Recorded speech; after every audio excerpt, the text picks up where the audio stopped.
السلام علیکم۔ آج منگل ہے، مئی کی 9 تاریخ۔ پاکستان میں اس وقت شام کے 7، بھارت میں 7:30، اور یہاں ہمارے اسٹوڈیوز کی گھڑیوں میں صبح کے 10 بج رہے ہیں۔ وائس آف امریکہ واشنگٹن کی اردو سروس سے میں ہوں خالد حمید، خبروں کے ایک بلٹن کے ساتھ۔ سابق وزیر اعظم عمران خان کو گرفتار کر لیا گیا ہے۔ پاکستان میں احتساب کے قومی ادارے نیب نے ایک اعلامیے میں کہا ہے کہ سابق وزیر اعظم عمران خان کو زیر تفتیش القادری ٹرسٹ کیس میں گرفتار کیا گیا ہے۔ نیب نے منگل کو رینجرز کی معاونت سے عمران خان کو اس وقت تحویل میں لیا جب وہ اپنے خلاف مقدمات میں پیشی کے لیے اسلام آباد ہائی کورٹ میں موجود تھے۔ نیب نے دعویٰ کیا ہے کہ عمران خان کو القادری ٹرسٹ کیس میں کرپشن کے جرم میں حراست میں لیا گیا ہے۔ پاکستان تحریک انصاف کے رہنما حماد اظہر نے دعویٰ کیا ہے کہ عمران خان پر دوران گرفتاری تشدد کی اطلاعات ہیں۔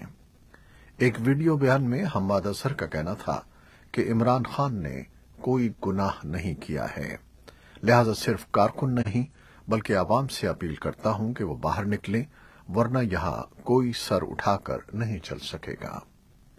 پاکستان تحریک انصاف کی مرکزی رہنما ڈاکٹر شیری مزاری نے کہا ہے کہ پی ٹی آئی کی خواتین مظاہرین لاہور میں کور کمانڈر ہاؤس کے باہر بھی احتجاج کر رہی ہیں۔ وفاقی وزیر داخلہ رانا ثناء اللہ نے کہا ہے کہ سابق وزیر اعظم عمران خان کے خلاف نیب میں تحقیقات چل رہی ہے۔ اسلام آباد میں ایک نیوز کانفرنس میں رانا ثناء اللہ کا کہنا تھا کہ عمران خان کی گرفتاری بہتر انداز میں عمل میں لائی گئی ہے۔ رانا ثناء اللہ کے بقول نیب نے عمران خان کو شامل تفتیش ہونے کے متعدد مواقع دیے، لیکن عمران خان پیش نہیں ہوئے اور اسی وجہ سے ان کی گرفتاری عمل میں لائی گئی ہے۔ رانا ثناء اللہ نے الزام لگایا کہ توشہ خانے کا تحائف چوری کر کے بیرون ملک بھیجنے کے بھی شواہد موجود ہیں۔ اس حوالے سے تازہ ترین تفصیلات کے لیے ہمارے سوشل میڈیا پلیٹ فارمز کو دیکھتے رہیے۔ پاکستان سے افریقہ کے لیے براہ راست پرواز 2 دہائیوں سے زائد وقفے کے بعد دوبارہ شروع ہو گئی ہیں۔ اس سلسلے میں ایتھیوپین ایئر لائنز نے ادیس ابابا سے کراچی کے لیے ہفتہ وار 4 پروازیں شروع کی ہیں۔ ایتھیوپین ایئر لائنز نے 22 سال قبل کراچی کے لیے اپنا آپریشن بند کر دیا تھا، تاہم اس نے بھارت اور خطے کے دیگر مقامات پر اپنا فلائٹ آپریشن جاری رکھا تھا۔ پاکستان میں ایتھیوپیا کے سفیر جمال بیکر کا دعویٰ ہے کہ ایئر لائنز نے اس سلسلے میں ایک قابل عمل حکمت عملی اپنائی ہے اور اس ایئر لائن کے آپریشن شروع ہونے سے پاکستانی شہریوں کے ساتھ ساتھ افریقیوں کے لیے بھی آنے جانے اور تجارتی تعلقات بڑھانے کے بے شمار مواقعوں سے فائدہ حاصل کرنے میں مدد ملے گی۔ دریا اثنا ایتھیوپیا میں پاکستان کے سفیر شوزا عباس نے کہا کہ تقریباً 1.5 لاکھ پاکستانی سالانہ کام، سیاحت اور کاروباری مقاصد کے لیے افریقہ جاتے ہیں، لیکن براہ راست پروازیں نہ ہونے کی وجہ سے ان پاکستانیوں کو دبئی، دوحہ یا دیگر مقامات کے راستے کنیکٹنگ فلائٹس لینا پڑتی ہیں، جو طویل ہونے کے ساتھ ساتھ مہنگی بھی ہوتی ہیں۔ انہوں نے یہ بھی کہا کہ پاکستانی زرعی مصنوعات، خاص طور پر چاول اور کپاس کے علاوہ فارماسیوٹیکل، ٹیکسٹائل اور آٹو موبائلز کی ایتھیوپیا اور افریقہ میں بڑی مارکیٹ ہے۔ اقوام متحدہ کی افغانستان میں اس سال فروری تا اپریل تک کی انسانی حقوق کی صورتحال پر رپورٹ آج جاری کر دی گئی۔ Chief human rights service Fiona Fraser کا کہنا ہے کہ یونیما پورے افغانستان میں شہری حقوق پر بڑھتی ہوئی پابندیوں سے پریشان ہے۔ طالبان حکومت کے ترجمان ذبیح اللہ مجاہد نے افغانستان میں طالبان حکومت کی جانب سے جسمانی سزاؤں سے متعلق یونیما کی رپورٹ کو مسترد کرتے ہوئے دعویٰ کیا ہے کہ افغانستان میں عدالتی نظام ماضی کے مقابلے میں مضبوط ہوا ہے اور انصاف کو یقینی بنایا گیا ہے اور اسلامی احکام کی روشنی میں شہریوں کے حقوق کا تحفظ کیا گیا ہے۔ انہوں نے ایک بیان میں کہا کہ یونیما کے حالیہ دعوے اور عدالتوں کے کام کرنے اور افغانستان میں شریعت کے نفاذ کے بارے میں خدشات بے بنیاد ہیں۔ انہوں نے کہا کہ اگر کوئی ان کارروائیوں اور کامیابیوں کو نظر انداز کرتا ہے اور عدم اعتماد پیدا کرتا ہے تو یہ ناانصافی ہے۔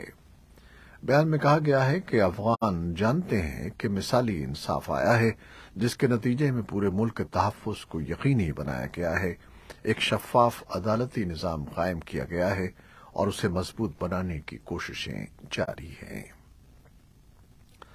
افغانستان میں برسر اقتدار طالبان نے کہا ہے کہ خواتین کی تعلیم پر عائد پابندی مستقل نہیں ہے۔ طالبان کے وزیر خارجہ امیر خان متقی نے پاکستان کے دورے میں حکومتی پالیسی کا دفاع کرتے ہوئے کہا کہ خواتین ملک بھر میں مختلف شعبوں میں کام کر رہی ہیں۔ اسلام آباد میں ایک سیمینار سے خطاب کرتے ہوئے ان کا کہنا تھا کہ افغانستان میں 1 کروڑ طلباء تعلیم حاصل کر رہے ہیں، ان میں 6ٹھی جماعت تک کی طالبات بھی شامل ہیں۔ اسی طرح ہزاروں خواتین ڈاکٹرز اور نرسیں صحت کے شعبوں میں بدستور خدمات انجام دے رہی ہیں۔ ان کا کہنا تھا کہ طالبات تعلیم کے لیے اسلامی مدارس میں جا سکتی ہیں جہاں خواتین اساتذہ تدریس کے فرائض انجام دے رہی ہیں۔ بھارت کی جنوبی ریاست کرناٹک کے اسمبلی انتخابات کے لیے مہم پیر کی شام کو اختتام پذیر ہو گئی۔ اس مہم کے دوران سبھی اہم سیاسی جماعتوں نے اپنی اپنی طاقت کا بھرپور مظاہرہ کیا۔ اسمبلی کی 224 نشستوں کے لیے امیدواروں کا انتخاب کرنے کے لیے بدھ کو ووٹ ڈالے جائیں گے۔ ووٹوں کی گنتی 13 مئی کی صبح شروع ہوگی اور سبھی نتائج اسی شام تک آنے کی توقع کی جا رہی ہے۔ ان انتخابات میں اصل مقابلہ حکمران بھارتیہ جنتا پارٹی اور 2 بڑی اپوزیشن پارٹیوں کانگریس اور جنتا دل سیکولر کے درمیان ہو رہا ہے۔ بھارت کے کئی سیاسی مبصرین کے اسمبلی انتخابات کے نتائج بھارت میں اگلے برس ہونے والے عام انتخابات کے لیے رجحان ساز ثابت ہو سکتے ہیں۔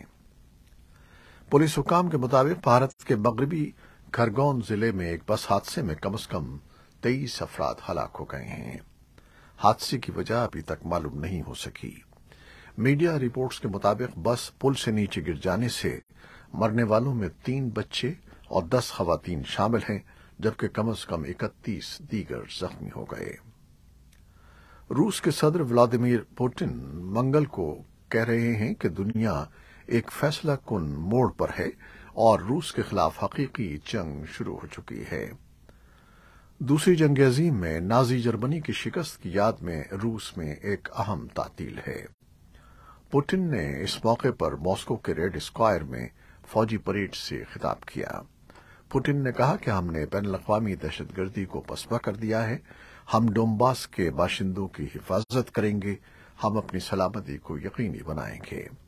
روس نے گزشتہ سال یوکرین پر مکمل حملہ کیا تھا اور ملک کے مشرقی حصے میں ڈونباس کا علاقہ لڑائی کا بڑا مرکز رہا ہے۔ پوٹن کی تقریر سے چند گھنٹے قبل روسی افواج نے یوکرین کے دارالحکومت کیف پر میزائلوں سے حملہ کیا۔ یوکرینی حکام نے کہا کہ ملک کے فضائی دفاعی نظام نے زیادہ تر روسی میزائلوں کو تباہ کر دیا اور اس میں کوئی جانی یا بڑا نقصان نہیں ہوا۔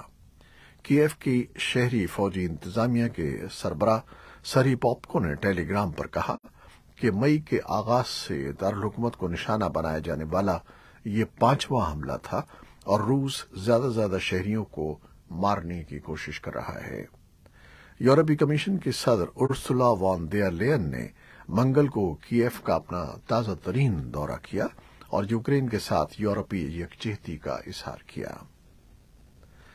اقوام متحدہ کے پناہ گزینوں کے ادارے کا کہنا ہے کہ شمالی افریقی ملک سوڈان پر کنٹرول کے لیے لڑنے والے 2 مسلح دھڑوں کے درمیان گزشتہ ماہ تشدد شروع ہونے کے بعد سے 7 لاکھ سے زیادہ سوڈانی اپنے گھر بار چھوڑ چکے ہیں۔ IOM نے کہا کہ مزید 1 لاکھ سوڈانی ملک سے فرار ہو چکے ہیں۔ نئے اعداد و شمار سعودی عرب کے شہر جدہ میں تیسرے دن مذاکرات کے لیے دونوں متحارب دھڑوں کے سفیروں کی ملاقات کے 1 دن بعد جاری کیے گئے ہیں۔ ان مذاکرات کا مقصد خرطوم اور دیگر سوڈانی شہروں میں 3 ہفتوں سے زائد لڑائی کے بعد